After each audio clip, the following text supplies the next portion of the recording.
Então vamos lá. Recapitulando rapidamente, para que a nossa memória de longo prazo ela seja impactada pela informação e isso fique gravado. Se a maneira como lidamos com o dinheiro impacta o nosso relacionamento com Deus, ótimo. Mas sabemos que há duas partes distintas na forma de se lidar com esse dinheiro: a parte de Deus e a nossa parte. E se a parte de Deus é dominar, controlar e provisionar ou prover, qual será a nossa parte?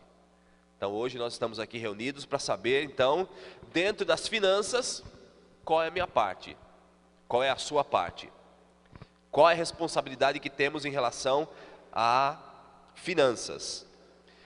E, de fato, nós temos responsabilidade de ser mordomos fiéis das posses que Deus nos confiou, sabendo que um dia o Senhor pedirá contas de como nós as administramos. Então não é somente receber as coisas que nós recebemos, mas precisamos entender que recebemos as coisas de Deus, o Senhor nos concede bens, o Senhor nos concede valores, o Senhor nos confia tudo isso e nós funcionamos como mordomos, como administradores, como despenseiros, e um dia Deus ele vai nos pedir contas. O que é que você fez com aquilo que eu coloquei nas tuas mãos? Ou seja, a nossa parte, meus amados, é fidelidade. Veja, Deus ele domina, Deus ele controla, Deus provisiona. Nós, fiéis, devemos ser fiéis. Eu disse que vocês iriam me ajudar para que a minha voz possa ser um pouquinho poupada. Alguém abra sua Bíblia em Gênesis capítulo 14 e leia o 22 e o 23. E outro abre em Mateus capítulo 25 e leia o verso 21, por favor.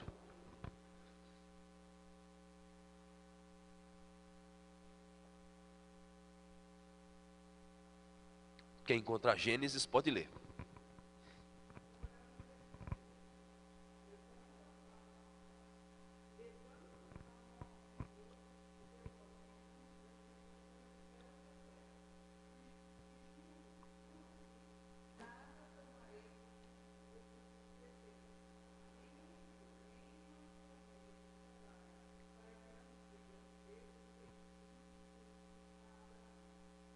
Muito bem. Não é a intenção do Senhor e nem deve ser a intenção de nenhum de nós crescermos, enriquecermos, prosperarmos, progredirmos às custas de quem quer que seja. Deus ele não age dessa forma.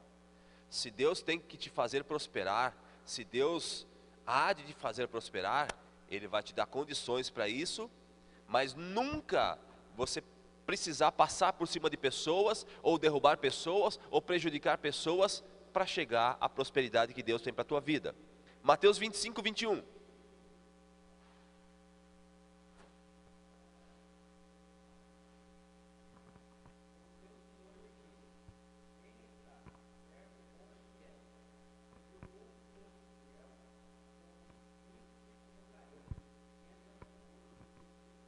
Excelente. Dentro do pensamento de fidelidade, que é a nossa parte em lidar com finanças, Deus ele não começa no ponto mais alto, mas ele começa no ponto mais baixo, nas pequenas coisas. E quando nós conseguimos ser fiéis nas pequenas coisas, logo ele nos concede outras tantas muito maiores. Mas existe uma pergunta que eu queria fazer para vocês. O que vocês acham? Nós devemos ser fiéis, ótimo. Então fidelidade é a nossa parte, ótimo. Irmãos, a fidelidade que Deus espera de nós, ela é facultativa ou ela é obrigatória? Você é fiel. Se você quiser, eu sou fiel. Se eu quiser, eventualmente eu serei fiel. Ou Deus exige que nós sejamos fiéis? O que vocês acham? Facultativa ou obrigatória? Exigência de Deus ou não? livre-arbítrio, não. Está falando, porque para mim eu creio que é uma exigência. A palavra nos ordena a ser fiel, mas a escolha é nossa. Mas a fidelidade é uma obrigação nossa. Vamos então pedir ajuda aos universitários bíblicos. Vamos lá. 1 Coríntios 4:2. Alguém que possa abrir e ler. Vamos entender. Ora, além disso, o que se requer nos dispenseiros é que cada um seja encontrado fiel. Obrigado, Edson. Muito bem. Uma palavrinha bem importante nesse texto. O que se requer. Requer. Requisito. Se é requisito, é indispensável. Se é indispensável, é sine qua non, sem o qual não pode existir. Então, quando Deus diz para cada um de nós, eu quero que você seja fiel, é requisito, Ele requer isso de nós, não é facultativo. Eventualmente eu posso ser fiel, vez ou outra eu posso ser fiel, de segunda a sexta nem tanto, mas sábado e domingo, principalmente domingo, sou extremamente fiel. Não. O que se requer, o que se espera, o que é requisito de nós para lidarmos com finanças é fidelidade. Então fidelidade aqui para nós, ela é exigida. Eu digo exigida, lógico, conforme a Elis colocou, pensando na questão da nossa liberdade, do nosso livre-arbítrio, Deus ele não vai colocar a calibre 12 nas costas de ninguém e ficar cutucando, olha, se você não for fiel, Deus ele não vai agir dessa forma. Só que é preciso que eu e você entendamos muito bem. Se eu for fiel, facultativamente, eu vou colher X bênçãos. Se eu for fiel, na medida que o Senhor espera, aquilo que Ele exige, aquilo que Ele requer, eu vou colher outras tantas bênçãos. Então, ao lidar com finanças, é preciso que nós saibamos dessa diferenciação. Você tem liberdade para agir da forma como você deseja. Só que quanto mais você ouvir a palavra e praticar, mais firmado estará sobre a rocha, virão maus dias, tempestades, dificuldades, e você permanecerá de pé. É justamente isso que a palavra nos diz. Mas fidelidade não é uma palavra estanque, não é uma palavra bastante dinâmica. E ela tem algumas características, ela tem algumas peculiaridades que eu gostaria de estar compartilhando com vocês nessa noite. E aí a gente pode entrar em alguns aspectos práticos, e isso é bem legal. Primeira coisa, fidelidade em todos os nossos recursos. Sabe o que quer dizer isso?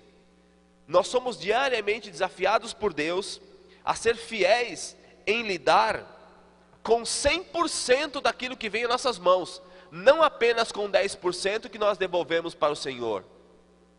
A fidelidade, para muitos, é bom, eu separo aqui o meu dízimo, a minha oferta, eu coloco no gasofilácio, pronto, eu fui fiel. Não. Nós temos que ser fiéis em todos os nossos recursos. Sabe por quê?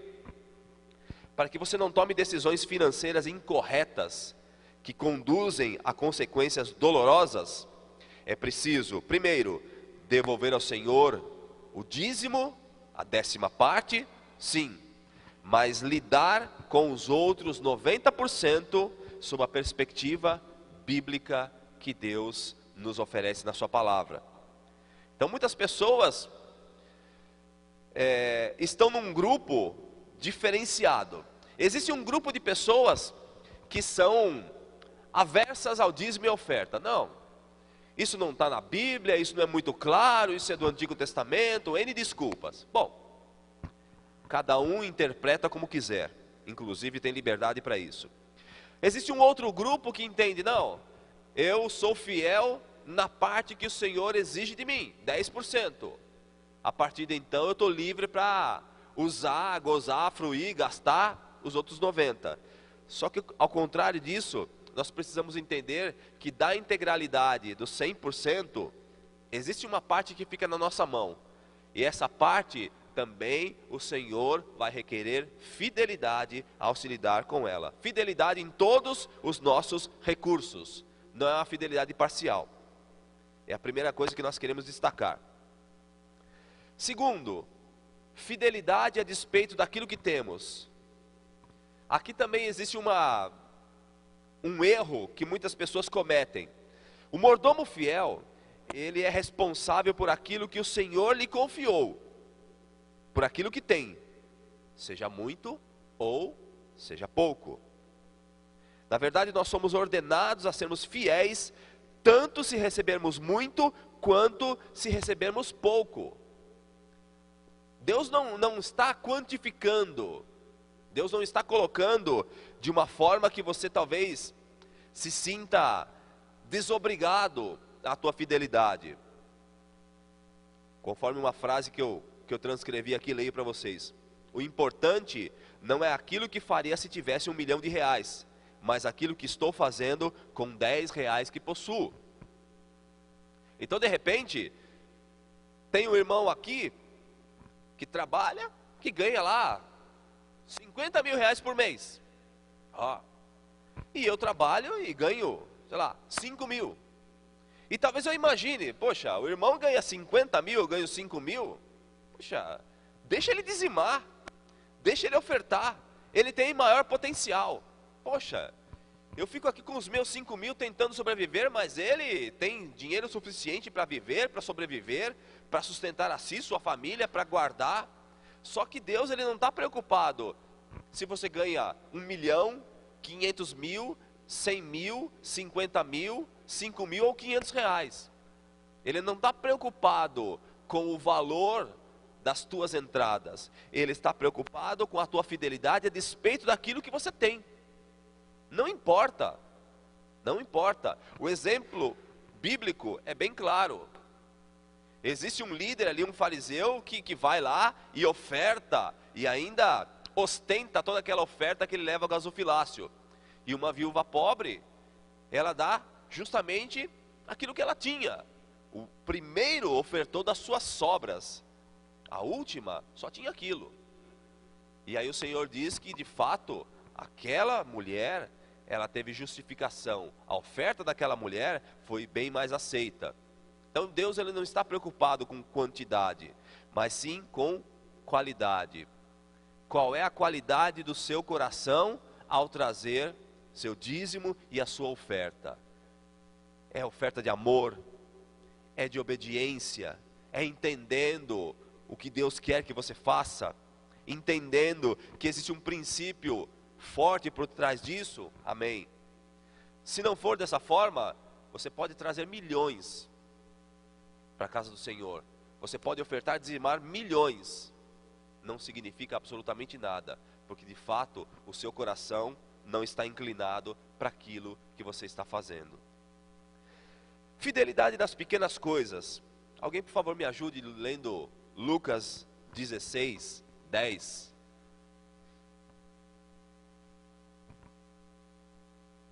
Leia aqui no microfone.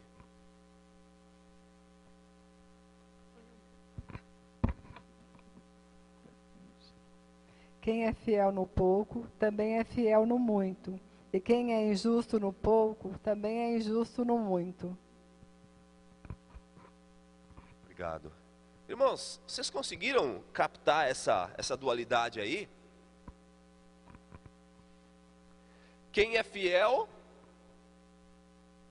no pouco, fiel no muito. Mas se o camarada for infiel no pouco, também vai ser no muito. Então aqui está um princípio de progressão financeira. Eu almejo crescer financeiramente, eu almejo prosperar, eu almejo dar mais qualidade de vida para minha família, eu almejo dar mais conforto, ter mais conforto, dar mais conforto para a família. Isso não é errado, isso não é pecado. Mas por onde devo começar? Sendo fiel nas pequenas coisas, vou progredindo e vou sendo fiel nas grandes coisas. Porque se eu já começar errado, Se eu já começar achando, o irmão ganha 50 mil, eu ganho tão pouco, então deixa ele segurar aí, um dia quando eu ganhar mais, puxa, como eu gostaria de ter um aumento salarial, puxa, como eu gostaria de ganhar tanto. Senhor, se eu ganhasse tanto, eu ia te dar tanto de dízimo, tanto de oferta. Quantas orações pessoas têm feito nesse estilo, e que para o Senhor se parecem com promessas de tolo, porque não tem sentido nenhum.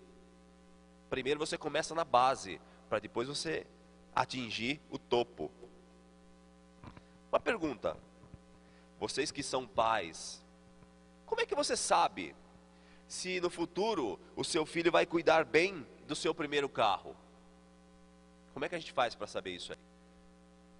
Simples. Observe como ele cuida ou como ele cuidou da sua primeira bicicleta. Porque se ele foi cuidadoso com aquilo que tinha menos valor, se ele soube respeitar aquilo que você deu a ele, se ele valorizou aquilo, um dia quando ele tiver o seu primeiro veículo, seu primeiro automóvel, ele vai valorizar, ele vai bem cuidar. Outra coisa, como saber se um vendedor, um garçom, um comerciante, vai atender bem uma pessoa de posses, um cliente de posses? Como é que eu sei se ele vai ser bom para lidar com pessoas de dinheiro? Simples. Quando eu e você observarmos ele atendendo bem pessoas de baixa renda. Porque se ele souber atender bem aqueles que não têm dinheiro, com certeza ele saberá atender bem aqueles que têm muito dinheiro. Então, fidelidade nas pequenas coisas. Aonde deve começar a nossa fidelidade? Nas pequenas coisas. Aonde eu devo iniciar o meu projeto financeiro? Nas pequenas coisas. De que forma eu devo fazer para trazer a casa do Senhor, oferecer ao Senhor meu dízimo e a minha oferta? Nas pequenas coisas. O importante não é 1 milhão, são os 10 reais que você possui. É daí que inicia-se a tua e a minha fidelidade. Veja, se o nosso caráter determina que nós devemos ser fiéis nas pequenas coisas, o Senhor, Ele sabe que Ele pode confiar em cada um de nós para as responsabilidades maiores. Como que normalmente as pessoas crescem nas empresas? Como que normalmente os jovens que têm pouca experiência conseguem galgar postos mais elevados na iniciativa privada? Normalmente ele chega lá, não sabe fazer nada, vão dar um serviço razoavelmente braçal para ele, limpa isso, organiza aquilo ali, tira essas cópias. Se ele chegar lá e fizer de qualquer jeito, ele nunca vai ser visto como um funcionário digno de progredir. E talvez ele passe a vida toda sendo aquilo, office boy, um contínuo. Mas se de repente, aquilo que foi entregue nas mãos dele, ele fizer com zelo, com dedicação, deu uma vassoura para ele, varreu que ficou lindo, deu algo para ele organizar, ficou tudo em ordem, deu documentos para ele organizar, tirar cópias, levar coisas para o correio, ele fez com perfeição, com excelência, pronto. Esse jovem é candidato a ser promovido. Porque no primeiro momento em que alguém pensar, puxa, nós precisávamos de alguém que é um bom administrador, alguém que zela pelas coisas, alguém que cuida, vão pensar naquele jovem e vão dar a vaga para ele.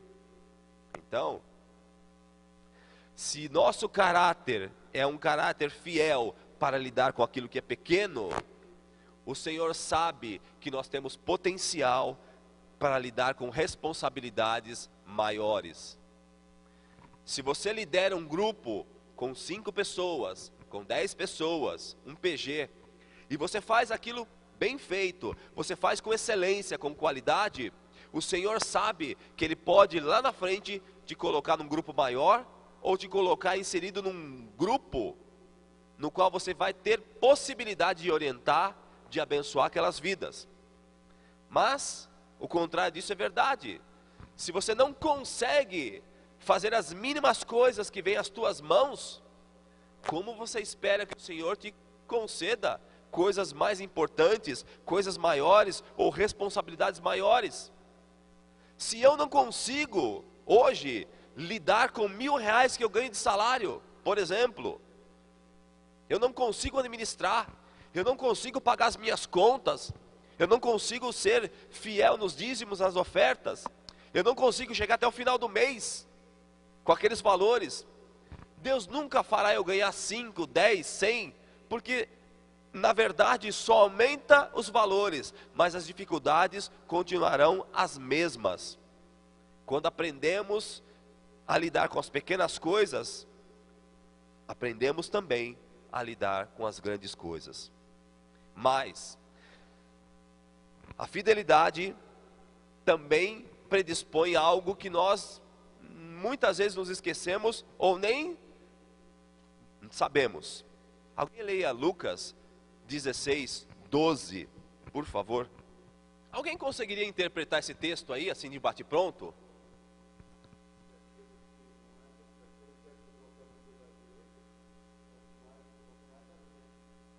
Exatamente. Irmãos, aqui tem um caminhão de perguntas a serem feitas, e eu não quero que ninguém responda, eu quero que somente você pense nisso.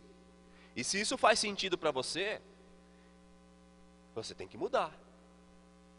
Você é cuidadoso com as coisas que pede emprestado? Sabe quando alguém, um amigo, um irmão em Cristo, vem e te pede uma furadeira emprestada? E aí quando devolve, aquela furadeira não fura mais nada, não funciona, você é obrigado a jogar no lixo e comprar uma outra. Como é que você se sente?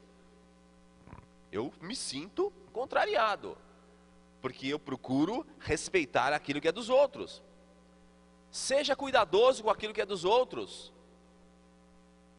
Você pediu algo emprestado? Não se esqueça de devolver. De quem é aquilo? É seu? Não. Devolva. Pediu emprestado, devolveu? Qual é o estado que você está devolvendo? Da mesma forma como veio até as tuas mãos? Funcionando ou não? Importante. Mas nós somos cuidadosos com ferramentas, com máquinas, com materiais do nosso ambiente de trabalho? Como é que você lida com o papel, com a caneta, com os clipes, com os uniformes, com as coisas que são entregues para você, para que você trabalhe? Computador, mesa, cadeira. Como é que você lida com isso? Você é cuidadoso? Você é econômico? E mais, você tem costume de pegar coisas no seu ambiente de trabalho emprestadas, sem intenção de devolver? Puxa, eu estava precisando de uma caneta em casa. Puxa, não, vou levar essa caneta aqui. Poxa, o patrão não tem tantas, ele não vai se importar. Uma caneta, qual a diferença?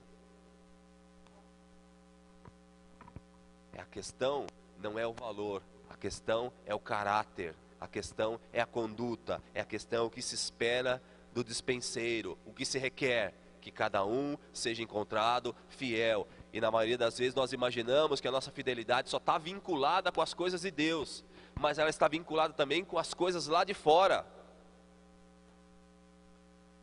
Gastar coisas de forma inútil. Tem uma folha em branco aqui, eu poderia usar o verso, rabisco algumas coisas ali, já jogo fora. Tem mais papel aqui, está sobrando papel, sobra caneta, sobra um monte de coisa. Dinheiro que não é seu, bens que não lhe pertencem, mas que se você não aprender a cuidar bem deles, você nunca vai ter cuidado com aquilo que é seu, você nunca vai ter cuidado com aquilo que Deus quer te conceder, e talvez você fique estagnado, você não avance, você não prospere. Você costuma gastar água e luz desnecessariamente quando está na casa dos outros? Porque a gente é educado na nossa casa. Olha, não precisa deixar nenhuma luz acesa se não houver pessoas naquele ambiente. Olha, vai escovar os dentes ali, vai fazer qualquer coisa na pia, deixa a torneira fechada. Vai tomar banho, na hora de se ensaboar, fecha ali a torneira, se ensaboa, depois abre, se enxágua. São práticas que muitas pessoas têm nas suas casas para reduzir o consumo. Mas e quando eu estou na casa dos outros? quando eu estou na casa de parentes, na casa de amigos, quando eu vou viajar e estou num acampamento, estou num hotel, por exemplo, qual é a minha conduta?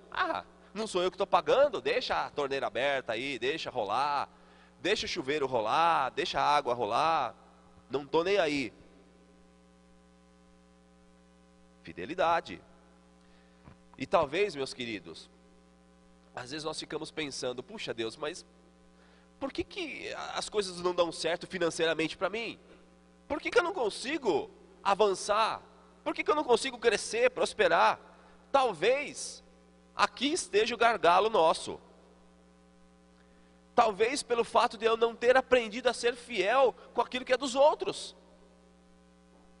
Porque se eu não estou sendo fiel com aquilo que é dos outros, eu não tenho direito de exigir nada para mim. E talvez nem receba. Deus ele não vai se preocupar com isso.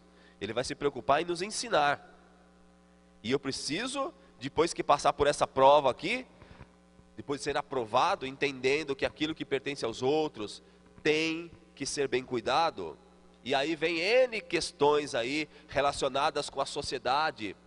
Por que as pessoas picham? Por que as pessoas depredam? Por que as pessoas destroem o patrimônio público? Porque na verdade elas não têm a consciência de respeito por aquilo que é dos outros. Mas por trás disso, pelo menos para nós, existe uma realidade espiritual. Quando eu aprender a respeitar os outros também vão me respeitar. Quando eu aprender a respeitar a posse dos outros, as minhas posses serão respeitadas. Quando eu respeito as posses dos outros, eu ajudo essas outras pessoas a gastarem menos, progredirem, prosperarem. E isso há de acontecer comigo também, quando eu respeitarem as minhas coisas, as minhas posses, as pessoas me ajudarão a progredir. Aquilo que eu semeio é o que eu planto. Se eu semeio respeito, eu colho respeito. Se eu semeio desrespeito, se eu tenho amor pelas coisas dos outros, se eu tenho respeito para aquilo que é dos outros, se eu chego aqui na igreja e sei que as coisas têm lugar, sei que elas têm função, sei que, muito embora nós estejamos num local que faça parte de uma grande comunhão, não é de qualquer forma, não é cada um fazendo do modo como quiser. Imagina, por exemplo, se não houver ordem e decência no uso e na organização da cozinha. Se cada um chegar lá e fizer do jeito que quiser, da forma como quiser, o que vai acontecer naquela cozinha?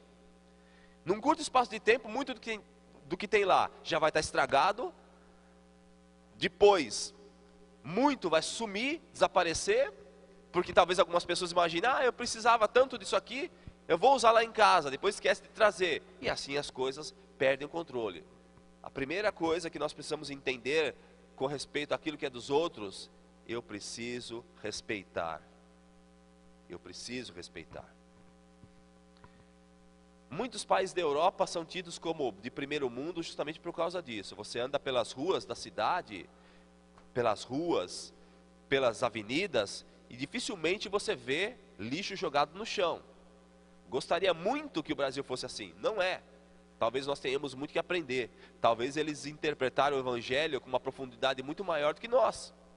Mas dificilmente aquilo que se vê aqui, alguém dirigindo o carro, comendo um salgadinho, abre o vidro ali, joga para fora ali o saquinho, bebe um refrigerante, joga para fora. Dificilmente isso se vê lá fora. Mas aqui acontece. Acontece. Enfim, quando nós aprendermos a valorizar o alheio, as nossas coisas também serão valorizadas. Uma última coisa com respeito à fidelidade.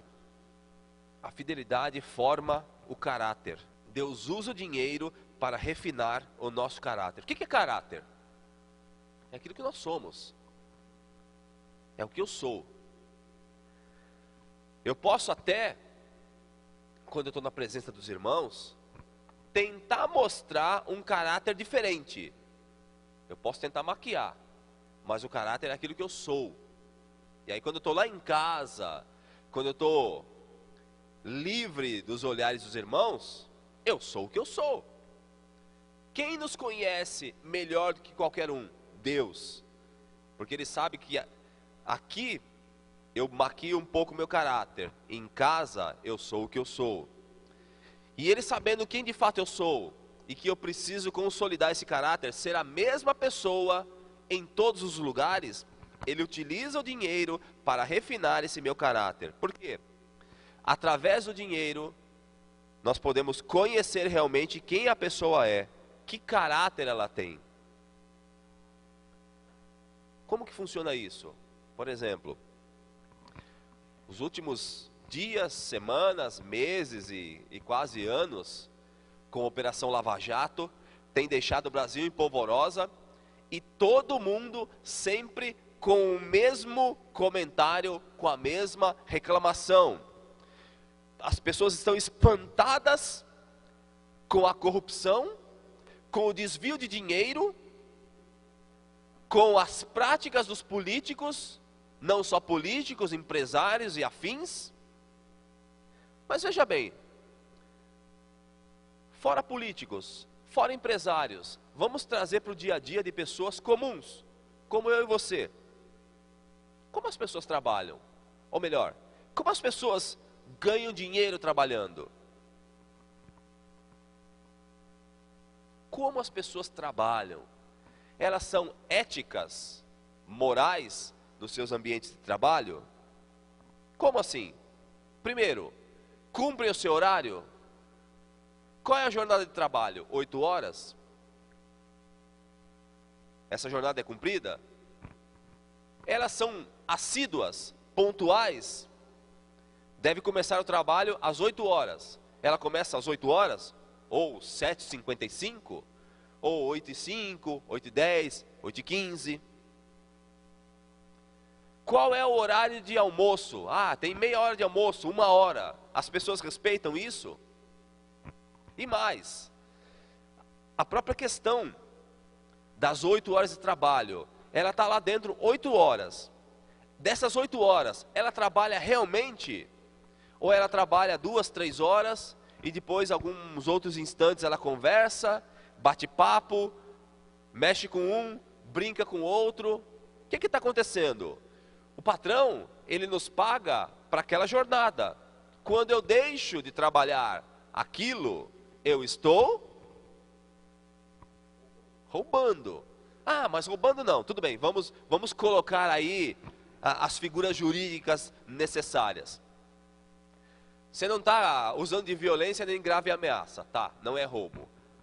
Furto talvez também não, mas é uma apropriação indébita. Você está pegando aquilo que não lhe pertence. O que te pertence? O salário de 8 horas de trabalho. Você não trabalhou 8 horas. Você ficou 6 horas trabalhando e 2 você ficou fazendo outras coisas. E quando nós estamos no nosso ambiente de trabalho, e ao invés de trabalhar, eu estou estudando, por exemplo. Eu tenho que passar no concurso, eu vou dar uma estudadinha ali. E estudar para o concurso, estudar para a prova da escola, da faculdade, fazer trabalhinho. Eu estou colocando a mão no bolso de quem? Do patrão. E isso está certo? Não está certo. Mas aí, o que acontece? Eu fico de olho lá nos bilhões que a Odebrecht repassou para os políticos. E aí eu reclamo, esses caras estão enfiando a mão no meu bolso. De fato, porque muito desse dinheiro é fruto do imposto que eu e você pagamos e que vai para essas mazelas aí, da política. Mas nós nos esquecemos de que quando eu, no meu ambiente de trabalho, eu deixo de fazer aquilo que se espera de mim e vou fazer outra coisa qualquer. Irmãos, eu não sou perfeito, nem nunca fui perfeito. Lógico. Quantas vezes, ao invés de estar lá no meu posto de serviço, lá na Guarda Civil Metropolitana em São Paulo, eu estava lá no cinema. Aí, Marciano, carteirada no cinema ali, né? Para assistir um filminho ali, lançamento, passava a ronda, cadê o fulano? Não está aí. Canetada, justa. Por quê? Porque não estava no lugar que devia, no horário que devia, fazendo aquilo que era certo. Mas o duro seria, passados 30 anos disso, eu continuar cometendo os mesmos erros, as mesmas falhas. Eu ir lá para o fórum trabalhar, e de repente a juíza não está do meu lado ali, já que ela não está aqui, eu vou dar uma voada, uma passeada, não tem problema nenhum. Que mal vai ter? Se de repente eu sair para almoçar e voltar 2 ou 3 horas depois, que mal vai ter? Ninguém está controlando. Deus está controlando. E existe um princípio espiritual atrás disso. Mas normalmente a gente acaba olhando para aquilo que é maior. Tá vendo? Olha quantos milhões foram desviados. Mas eu estou desviando a minha força de trabalho também. Ao invés de produzir para o patrão, eu estou fazendo outras coisas. Então as pessoas ganham dinheiro trabalhando, só que falta ética. Não cumprem horário. Chegam atrasadas. Conversam demais. E pior, às vezes rola um atestadozinho aí forjado. Precisou fazer alguma coisa ali, o chefe não vai entender. Aí vai lá no doutor, não sei das quantas, né? Dá um atestado aí, de 2, 3 horas. Talvez o atestado possa ser até verdadeiro, mas a informação que está lá é mentirosa. E aí eu levo aquilo ali, olha, eu estava no médico. Não está no médico. Não está no médico. Quer mais? Acordos ilícitos para liberação do fundo de garantia quando você pede demissão. Todo mundo fala que está certo. Isso está errado. Isso é contra a lei. E pasmem, se o empregado e o empregador forem pegos pelo poder público fazendo isso, multa e prisão. O que é isso? Você tem direito ao fundo de garantia se você for demitido sem justa causa. Agora, se você pedir demissão, olha, vamos fazer um acordo, eu pago os 40% e tal e coisa. Está errado isso daí. Está errado. Alguns cristãos até assimilam essa prática, mas isso está errado. Você está pegando um dinheiro que naquele momento não lhe pertence. Talvez um dia ele venha te pertencer, mas naquele momento não é seu. Aquele dinheiro ele vai ficar lá sendo utilizado para engordar os políticos. Não importa. Cada um vai prestar contas daquilo que tem feito. Todos eles lá vão prestar contas. Todos. E nós também. E aí quando nós nos apresentarmos diante de Deus para prestar contas, Ele vai requerer de nós aquilo que estava em nossas mãos. Não os milhões que foram desviados, mas talvez as atitudes que nós tomamos de forma errônea. Ele vai perguntar, mas por que você tinha que trabalhar lá 8 horas e não trabalhava? Por que você ao invés de trabalhar ficava fazendo trabalho e estudando? Por que você foi lá fazer acordo quando aquilo era ilícito e ilegal? Ou quando alguns conseguem afastamento pelo INSS, mesmo podendo trabalhar. Vai lá, faz uma perícia, reclama de dor aqui e acolá, o médico acaba sendo convencido e dá-lhe um afastamento remunerado e o camarada está forte, parece um touro. Está certo isso? Não está certo. Ele pode trabalhar. E aí qual é a diferença? Qual é a diferença de Brasília, dos políticos, dos milhões, para essas atitudes aqui tão simples e pequenas? Puxa, não tem nem como quantificar, justamente.